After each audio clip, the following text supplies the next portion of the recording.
Hello, everybody. Welcome back. This is video number 5 in our series. In this book, we'll talk about stress and stress management. Um, a good portion of us struggle with stressors, and sometimes we feel under pressure, especially when talking about work, deadlines, bills, homework, chores. The list can go on and on. Just kind of living life will pull you in all sorts of directions. It requires your time and energy. And sometimes it requires time and energy that we don't always have, right? Um, some of us don't have good boundaries, so we take on more than we should, and before we know it, we're overwhelmed and we're super stressed trying to do what we can for everybody and get the important things done that we need to get done. Just maintaining your everyday to do list, right? That can become a chore because you have to finish the things that are on your to do list for today. You probably didn't finish some you had on tomorrow, and then you weren't able to tell your friends and family no, um, when it comes to when they ask for help. We'll definitely talk about that kind of thing, being able to say no assertively and feel comfortable in that in another video.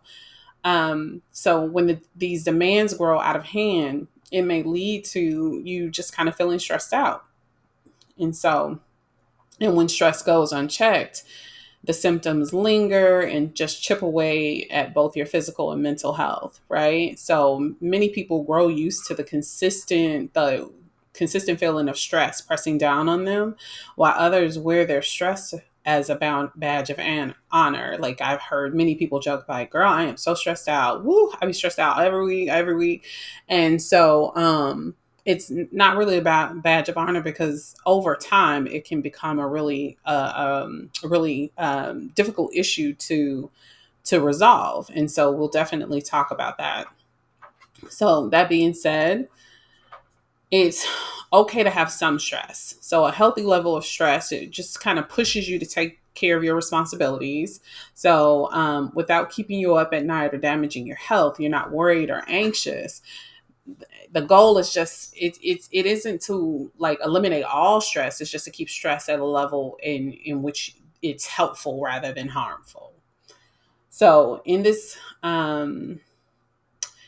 video, I'm gonna give you an overview of stress. We're gonna talk about the symptoms and how it will present in everyday life, right? So stress by definition is a feeling of being tense, overwhelmed, worn out, or exhausted. Like I said, a small amount of stress can be motivating, but too much can make even small tasks seem just difficult, right?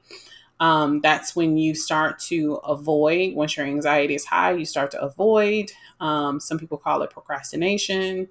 It just becomes a problem. So, symptoms of stress can range from mild, like, i.e., for example, like headaches and stomach aches, to severe. Examples would be anxiety or depression, right? So, acute stress is a brief but intense. It's brief but intense is what I'm trying to say.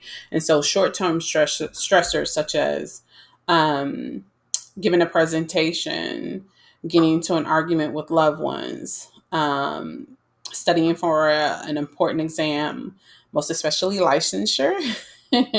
Those things can cause acute stress, right?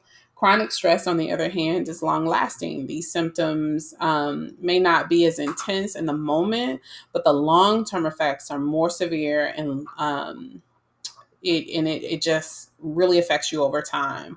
So a long term stressor examples would be like a difficult job, unhealthy relationships with frequent arguments, um, and stressors like or financial difficulties.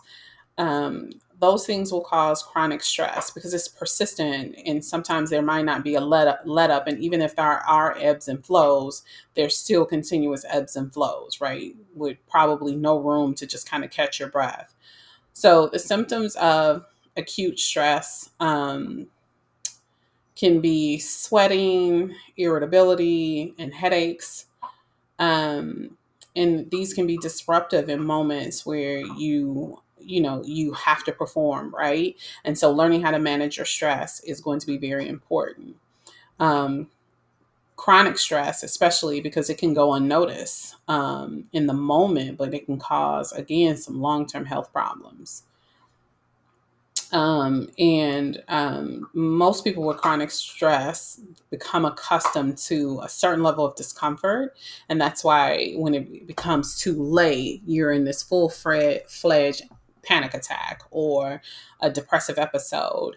And so I want to make sure that we just kind of go over some other symptoms of stress, because it will cause, stress is different for everybody. It'll cause physical, emotional, and behavioral symptoms. Some people, it might be easy to identify your symptoms and connect them to stress. For other people, especially those with chronic stress and who've struggled with chronic stress for years, it might become even more difficult to recognize the way stress is just kind of affecting you. So some of the symptoms in stress, acute stress rather, can be surprising, like asthma. I don't know many people that will understand that asthma is a part of that. Headaches, migraines, back pain, sweating, nausea, indigestion, chest pain, fatigue. Some people will just have that indigestion and won't see that as a sign of stress, but it can be. Most especially, it can progress to a condition called an abdominal migraine. I had a client who had, it was a little boy too, a sweetie. He had an abdominal migraine that he struggled with for almost a year. He was eventually able to feel better, but it all started with a stomach ache. Emotional and cognitive, which is just a fancy word for thinking, signs of stress is worry, irritability, anger, loss of motivation, difficulty concentrating, mood instability, decreased memory, just having problems with your memory. Um, Behaviors could be nail biting, constant thoughts about stressors, restlessness, teeth grinding, disruptive sleep and diet and exercise, interpersonal conflict, social withdrawal, substance use, and procrastination. A lot of people don't understand, like the vape pens that are really important now. Some kids are using those because they're stressed. They're stressed out. The vape pen, the nicotine, it makes them feel better for the moment. If you notice, most people, because it's more acceptable, they just kind of keep their vape pen with them, and you always see those little clouds of smoke. That's a stress reaction. Chronic symptoms can look like sleep disorders, weakened immune system, poor diet and exercise habits. Um, Emotional and cognitive symptoms are heart disease, anxiety disorder, skin diseases. And then behavior is depression, memory impairment, and substance use. Like those are the long term symptoms, right? And so part of stress management is just kind of having strategies that'll help you do some self care and just build resilience. Resilience refers to the ability to handle stress when it arises and to protect yourself against future stress, right? So, research shows that there are a number of qualities that contribute to resilience, one being social support, right? So, having your friends and family as a support system for you, right? If you're not feeling good, you're feeling like you're overwhelmed, as going out with friends for lunch, for dinner, um, asking your parents to support you in a way, like take over some tasks for you if they will, but just reaching out and asking for help, going out doing fun things, whatever you can do to just kind of increase your social support and not isolate. So, another thing to build resilience is optimism. Optimism is my most favorite thing to talk about. Optimism and is a great tool to just kind of just kind of change your mind, do some cognitive restructuring, which is just a fancy statement for changing your thinking. I always put it in the sense of practicing positivity, and I put it in the context of practicing positivity because again, the brain is so negative. So you almost have to just kind of point out the things that are going well for yourself, point out things that you are grateful for, and just use it as a practice, an everyday practice if you can. And I know it's a tool that we're not used to using, so much so that sometimes when you're really optimistic, people are like, "Ugh, like you're annoying." But it's like, what? It's not annoying to be happy or optimistic or practice positivity. It's actually very, very healthy for you. A sense of humor, looking at funny things sometimes is a good stress relief. Some people like to go to comedy shows. Some people like to just kind of watch comedies at home. Spirituality is a good one. Having a relationship with a higher power can sometimes help you to see things in a different light. It can help you just kind of have hope and give you tools to just kind of handle those immediate stressors. Building your self esteem, right?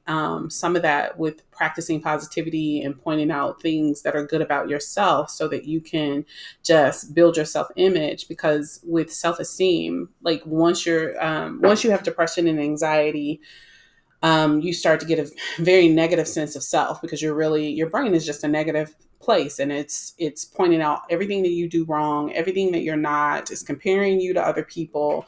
And so when you're practicing that positivity even towards yourself, we just talked about self compassion in the previous video. Part of that is just kind of really amping up that self talk, saying good things to yourself, saying good things about yourself. And adaptability, right? Being able to just kind of go with the flow sometimes. It's not ideal in all situations, but sometimes you just need to go with the flow. Like, I'm not going to cause any waves here because if I do, it's going to stress me out. Have at it. I used to be really, really, really controlling, and that was because I wanted to manage my anxiety. So I had to control things, I had to be the lead of things. Now I am so very, very happy just kind of sitting in the back. This here is your show. You do what you need to do. I don't need to be control of anything. I am fine. I will cheer you on and support you in any way you need me to. Um, as long as it doesn't stress me out, then I'm good. Um, um, and so part of that, I want to jump back to optimism too, because I want to make sure too, like positive journaling can help foster your optimism too. Um, you can write about daily positives. You can make a gratitude journal. You can just kind of get there's a lot of positive journaling. No, they don't call them positive journaling. They call them gratitude journals out there. So that if it's difficult for you to just kind of come off the top of your head and figure out, what to be thankful for and things like that, then the gratitude journal will have prompts for you. There are also relaxation techniques that will help you just kind of manage your stressors, deep breathing, diaphragmatic breathing, 478 breathing. And there's several other types of breathing that will help you de-stress certain parts of your body. And I think I might do that for my last video to discuss the different breathing techniques and somatic techniques you can use to just relax yourself overall and just kind of do some breathing to heal trauma and other things in the body. But again, we'll talk about that in a later video. Progressive muscle relaxation is also a really good tool. And these two can be used as a part of your stress management tools. These techniques will trigger the relaxation response, which will counter your stress response. And let's talk about some of those relaxation techniques again. So, because they won't only provide immediate stress relief, but the effects will also generalize. So it'll benefit you to continue to do these relaxation exercise over time, because it builds up, not only because it builds up that the resilience in time of like let's say you're having a mental health emergency or something else is going on, and it's just kind of just immediate stressor, then you can employ those tools immediately because you've been practicing them. I always tell my clients it's almost like practicing for war before it happens. The war is that panic attack. So you've practiced those breathing techniques, you've practiced the calming imagery, you know what to do. So put that in place during that time, right? And so it's just teaching yourself those skills, right? So here's some tips for making relaxation a habit, right? So model relaxation by starting or ending every morning with a relaxation technique. So this will reinforce positive effects associated with practicing relaxation. And you don't have to do every morning, every evening. You can do in the morning, start with a relaxation activity. Don't overtax yourself, because whenever you say, I'm going to do something 7 days a week, I'm going to do this 7 days a week, and you just kind of pile on all these new habits, you're kind of setting yourself up for failure. So give yourself just goals that are attainable. So ass- assign or identify daily relaxation practices as homework. So you don't know what you like until you try it, right? So I know that there's certain types of meditation that I can do. I cannot do quiet meditation. There's always something going on in my head, something I can cook, something I can craft, something I can read. So I need guided meditation. I need to hear someone telling me to imagine a babbling brook. It's just it's you need to try things on to see how you're going to like them and how they'll work for you. So plan where you can fit relaxation into your daily routine, right? So you can't always just say, just in the spur of the moment, especially if you have a really dynamic schedule, oh, I'm going to relax right now. Um, for me, I like to have my morning routine. I am not well versed at doing it every morning, but I try to get up and I try to breathe. I try to have quiet mornings, and I do have my quiet mornings more than I do breathing techniques, because the quiet mornings are very important to me. I'm not talking to anyone on the phone. I'm not making room or space for anyone in the morning, just for myself, and I'm doing whatever it is I want to do. The only person I'll make an adjustment, well, not person, but yeah, my dog. I'll make because when she has to go to potty, I can't say quiet morning. So that's the only person I'll just kind of make an adjustment for, and then and just keep practicing, because initially when you start, like, you're not going to have like a big change, you're not going to see a big change, but slowly but surely continue, because eventually over time you'll start to see the change and adjustments. So time management: too much to do, too little time. So some of us don't do a good job at balancing our responsibilities and fitting them into the busy schedule. That becomes that time management and having too much on your plate. That is the number one stressor for many people.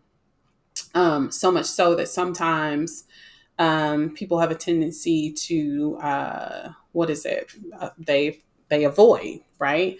I've had clients say over and over again that they've watched a deadline come, know it's coming. Some of them knowing they may flunk out of school, knowing they may be fired, but it's nothing they can do to force themselves to get the things done that they need to get done.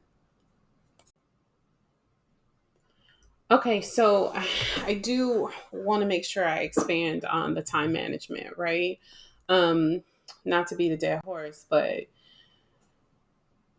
learning how to balance the things that you're responsible for and trying and working out how to fit them into your schedule is really important, because if you don't, then you're going to again be more stressed out than you should be. Time management skills can just kind of help reduce the mental burden of just kind of juggling tasks, and it'll increase the likelihood that you get everything done. Because if you're already stressed out, anxious, or depressed, and you have everything in your head just kind of rolling around up there, it's only going to increase the likelihood that you don't do it, because in your head is so much. But when you put it down, and this isn't for everybody, so you can put it down in the way you like. Some people use their phone, some people use it on paper, some people do whiteboards, but try to use a to-do list, or an appointment book. Write down your responsibilities. It again is it can be really beneficial. Not only will it ensure you don't forget anything, like I said previously, it's going to reduce the stress. So you won't have to have that just kind of mental drop down list. It'll be on in black and white, and you can see it. And I really feel like too, a lot of times when you write things down, some things aren't as important to get done in that moment, in that time, and you can just kind of shift them. Um, I think I mentioned this in a year one video, but I always like to do a 2x2 to do list, to help me keep track of everything that I need to keep track of. Prioritize your task. Focus on completing the most important and the quickest task first. That's my favorite. I do important, I do quick, and that way I feel like I'm doing something and I can keep it moving. If you have a few to dos that will only take 5 minutes, knock them out. That way you can have a peace of mind. Break the larger task down into smaller pieces. That's also one thing that I like. And when I do that, I try to stack a habit and a task together. So if I want to watch a episode one, season two or something, I'll play it on my iPad and fold clothing at the same time. I hate to fold clothes.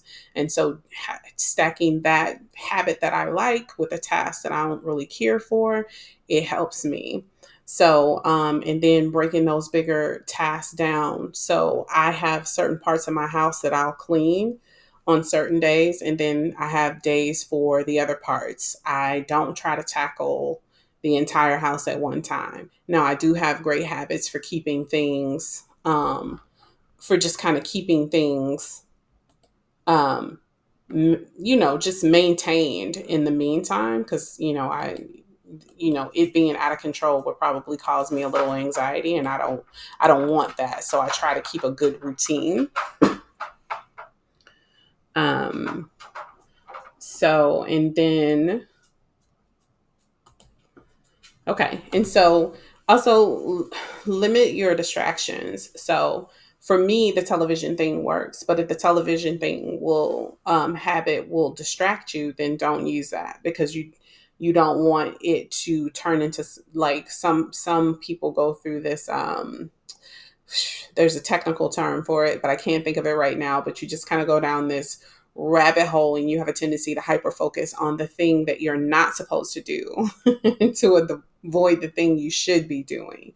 And so just don't add a habit again that will distract you from doing what it is you need to do.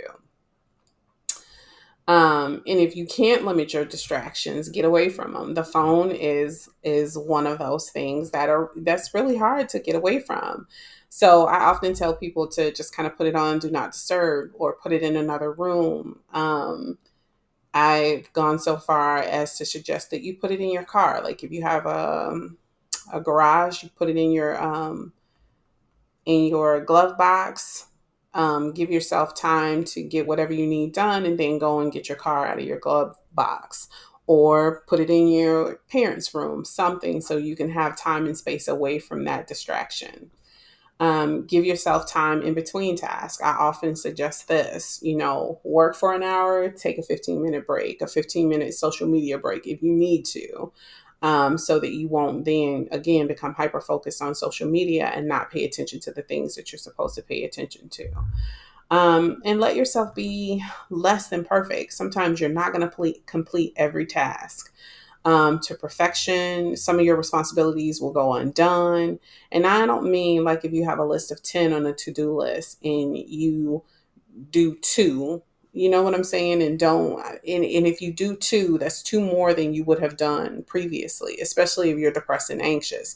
If you do two, if you're clinically depressed, then celebrate, because sometimes it's hard to get out of bed, brush your teeth, and comb your hair when you're that depressed. So it makes sense that that you would have trouble completing a task. So I do want to just kind of hop all the way back, because I know I discussed the symptoms, but I also wanted to talk about just the process of identifying the sources of stress in your life so that you can then make decisions about those things. Because, of course, it's not my job to tell you what to decide.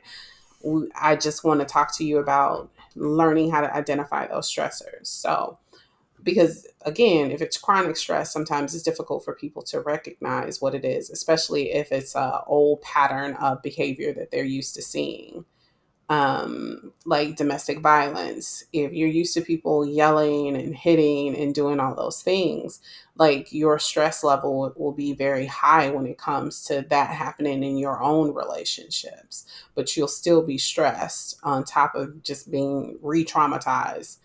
um, so stress management, it starts with just kind of identifying the sources of stress in your life. It isn't, again, as easy as it sounds, but you have to begin to identify them so that you can then make changes. So moving jobs, just moving your house, period.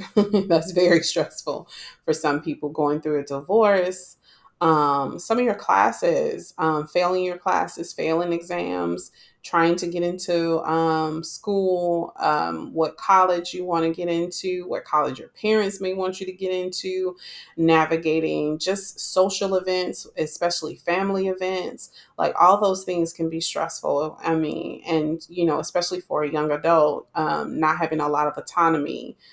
Parents forcing you to go places you don't want to go, having you babysit kids you don't want to babysit. The list goes on, right? So, um, like I mentioned before, like sometimes when you're stressed, a good indicator is if you're just kind of watching things happen and you're not really doing anything about it. So, to identify what's really stressing you out, you have to look closely at your habits, your attitude, and your excuses, right? So, do you explain away stress as temporary? Like, I just have a million things going on right now, even though you can't remember the last time you took a breather. You're just kind of banking on the fact that you just have all these things to do, and all these things will go away, but there is no stopping or starting point for those things going away. Also, do you define stress as an integral part of your work or home life? Things are always crazy around here, or things are always crazy around here, or I just have a lot of nervous energy. Like, all of those are just kind of nervous energy. Like, all of those two things rather are just kind of a statement of accepting stress, and are just kind of a statement of accepting stress. And I don't know if you're just kind of explaining it away for other people, if you're just kind of explaining it away for other people, and say everything will be okay. Like, I'm kind of self-soothe and say everything will be okay. Like, I'm like this in regards to the nervous energy. I'm like this in regards to the nervous energy. But I think keep yourself stressed out, keep yourself under that pressure. Just kind of keep yourself stressed out and keep yourself under that pressure consistently. The third thing is, do you blame your stress on other people or outside events? Do you blame your stress on other people or outside events, or view it as entirely normal? Once you get to the part unexceptional, once you get to a part where you're doing that, then you start to minimize the stress you're under. Then you start to minimize the stress you're under, and then it'll be too late. You'll be in that just kind of chronic range of stress. You'll be in that just kind of chronic range of stress. Nervous breakdowns. And some people have what are called nervous breakdowns. I'm old school. I still call them that. So you just kind of have this breakdown, and you're just so you just kind of have this breakdown, what to do. You're just not really to make yourself sure what to better. Do. And sometimes when it comes to feel better, identifying the stress, sometimes you can do what's called a stress journal. Identifying the stress, you can do what's called a stress journal, and that way you identify your regular stressors. Maybe it'll help you deal with that way. For me, you can maybe it'll help you deal with them. Not for me, I sometimes journal all the time, but I think putting something down in black and white all the time. But I think putting something down in black and white really helps me to seems real when it's on paper. It almost seems real when you. So each time you feel stressed, make a note of it in your journal. Or each time you feel stressed, make a note of it in your journal. Or use a stress tracker on your phone. Dailyo. There's that's an really app helpful called to keeping Dailyo. track of your emotions, That's and you really can use it helpful as to a journal keeping app. track of your So emotions, you and can prompt use it as a yourself journal like, app. what caused my So stress you today? can prompt yourself like, And if what you're caused my stress unsure, today? just And if you're take a quick unsure, guess. sometimes Just that first take thing a that comes to your take a mind quick might be the guess. stressor, Sometimes but that write first thing everything that comes to your down, mind might and be then the you can go stressor, back but and write everything confirm, down. right? How And then you you felt can go back and physically, confirm, emotionally. right? How Was you I sick felt to my stomach? physically, Did I feel like I couldn't emotionally. breathe? Was I Like, sick what to my was going on stomach? with Did me? I feel like I couldn't breathe? Like, what was Was going I on with angry, me? frustrated? And Was sometimes I stress, angry, well, frustrated? And yeah, sometimes stress will look for different for different people. yeah, sometimes So stress will if look for your friend different for different you're people. in a situation where both So of you are if stressed, your friend you may have a different you're set in a of situation symptoms, where both of you are and stressed, you may have a different set of set. symptoms, And so how you they act might in have response, different set. and so how you What's act the in normal way you response, react when you what's are the stressed? normal way You you don't know react when that. you Then start to are write stressed. down You some don't of the know that. symptoms you have. Then start So to if you're in write another down some of the situation, stressful situation. So if you're in another you can begin to situation, identify common symptoms. You can and begin then to maybe that'll identify help you common say, symptoms. okay, yeah. And then maybe So I do that'll feel help like you this when say, I'm stressed. oh, okay, yeah. And what So did I you do do feel to like this make when I'm yourself feel stressed. better? You always want to What do did you do something to make yourself feel to better? make you always feel want to better. do something, And then you to make you feel better. And And then I'm by what I mean, do something to make you feel better. by what I'm I mean, mainly do talking something about to make you feel adaptive, better. which is I'm another mainly word talking for, about adaptive, which positive is coping another word strategies. for you don't want to do the negative. Positive You don't coping want to smoke, strategies. drink. You don't want to do do the the negative. negative. You You don't don't want want to to smoke, drink. You don't want to binge zone on out for junk hours food on or your telephone or food. TV. You don't want to zone out for hours on your Withdrawing. telephone. You don't or want to do TV. any of those because those become Withdrawing. habits. You And don't want to those do any become of very those because negative those become habits. And if habits. they And do, those become then very you'll be negative worse off habits. than when And you if they started. do, then you'll be worse off than when you started. When stress is an automatic response, when stress is an automatic response, okay to say no.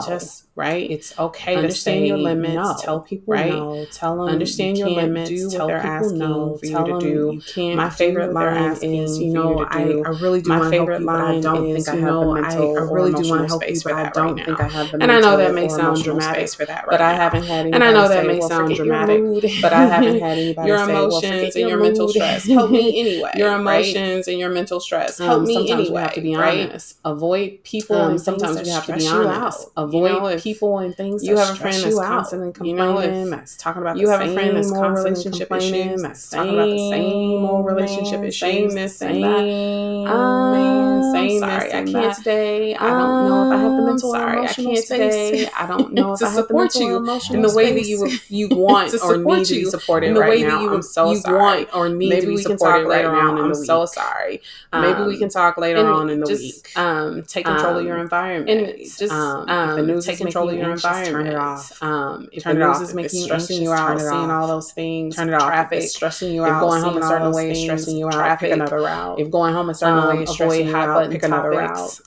Religion, Avoid hot politics, button if those are topics. stressing you out, if you're going in Religion, spaces politics, where if people are those are stressing constantly you talking out, about if it, you're going don't in go to those spaces where people spaces are when you're constantly feeling talking stressed. about it, don't go to those spaces When you're feeling stressed. just do whatever you can to take care of yourself. Just do whatever you can to take care of Self-care is an yourself. important part of stress management. Self-care is an important part Get of your self-care stress tips and management. tools. Figure out what works for you and just make it happen. Figure out what works So I for will see you guys in and the just next make it video. happen. Bye. So I will see you guys in the next video. Bye.